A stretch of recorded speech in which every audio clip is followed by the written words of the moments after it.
তারা পারফর্ম করতে পারেনি, বাট এবার প্লেয়াররা খুবই সুন্দরভাবে সবার জায়গা থেকে পারফর্ম করছে। আমরা আশা করি যে ইনশাল্লাহ এবার আমরা ফাইনাল জিতবো।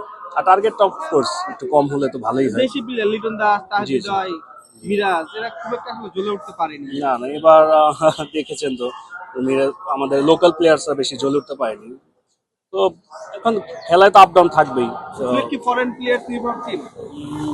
টোটালি না, কারণ আমরা চাই সবসময় লোকাল প্লেয়ারদেরই আপনার উঠায় আনতে এক এক ডিস্ট্রিক্ট থেকে, জেলা থেকে।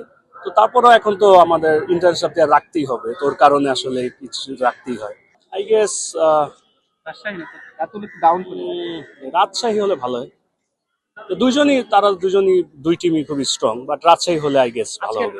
একটা কোশ্চেন, সেটা হচ্ছে দেখেন অবশ্যই সিলেট দলে অনেক বেশি তারকা আছে, বিশেষ করে ইংল্যান্ডের চারজন খেলোয়াড়, তারা অনেক বেশি তারকা খেলোয়াড়, এক্সপেরিয়েন্স আছে তাদের। তবে তারা কিন্তু দলের সাথে খুব পরেই আসলে যোগ দিয়েছে। টিম কম্বিনেশনের একটা ব্যাপার আছে। রংপুরের মতো এমন একটা দল, ব্যালেন্স দল, তাদের বিপক্ষে আসলে চ্যালেঞ্জিং হবে কিনা? জি, চ্যালেঞ্জিং তো একটু হবেই, বাট তারা দেখা যায় আপনার পৃথিবীর যে অনেক ফ্র্যাঞ্চাইজি লিগে তারা খেলেছে, তো তারাও দেখা যায় হঠাৎ করে অ্যাডজাস্ট করতে তাদের অভ্যস্ত আছে। আর আমাদের বাংলাদেশের লোকাল প্লেয়ার্সরা খুবই ফ্রেন্ডলি, প্লাস আপনার খুবই ফাস্ট শিখে যায়। তো তারা একসাথে কম্বিনেশন আই গেস এক সপ্তাহ থাকলেই তাদের কম্বিনেশনটা ভালো হয়ে যায়। তো আমরা তো আপনার লোকাল প্লেয়ার্সদের আগে তাদের শিডিউলটা পাইনি, তো এবার খুবই কম সময়ের জন্য পেয়েছি। তো কম্বিনেশন হয়ে গেছে, ইনশাল্লাহ হয়ে যাবে। এই যে স্যাম বিলিংসকে আসলে স্কোয়াডে নিয়ে ইথান ব্রুকসকে বাদ দেওয়া হলো, একটা উইনিং কম্বিনেশন ভাঙা হলো। ইথান ব্রুকস যেভাবে বোলিং করছিলেন, ব্যাটিং করছিলেন, ফিল্ডিং, এটি আসলে ভোগাবে কিনা দলকে, কি মনে হয়?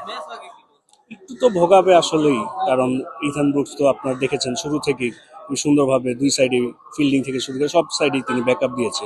বাট স্যাম বিলিংস হচ্ছে হার্ড হিটার, তো তাই তাকে না হয়েছে, যাতে আজকে তো হার্ড হিট করতে হবে। তো একটু তো ভোগাবেই, বাট আই হোপ যে সিলেট জিতুক।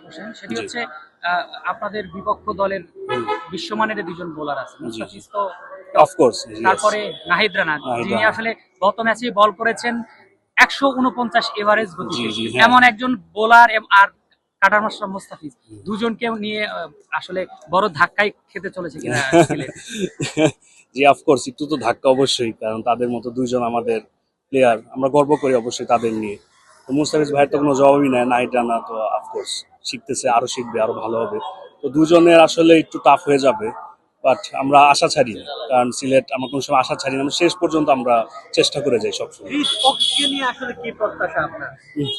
ইসওয়াক্স তো আশা করি লাস্ট ফ্র্যাঞ্চাইজি লিগে যেরকম পারফর্ম করেছে, আজকে আমাদের তো খুবই ক্রুশিয়াল ম্যাচ, আজকে পারফর্ম ভাইয়ের না করলে হবেই না। আশা করি একটা ভালো নক দিবেই। তো ইসওয়াক্সে নিয়ে আমরা চারজনকে নিয়ে, আমরা ফরেন প্লেয়ার চারজনকে নিয়ে আশাবাদী, ইসওয়াক্সে নিয়েও আশাবাদী।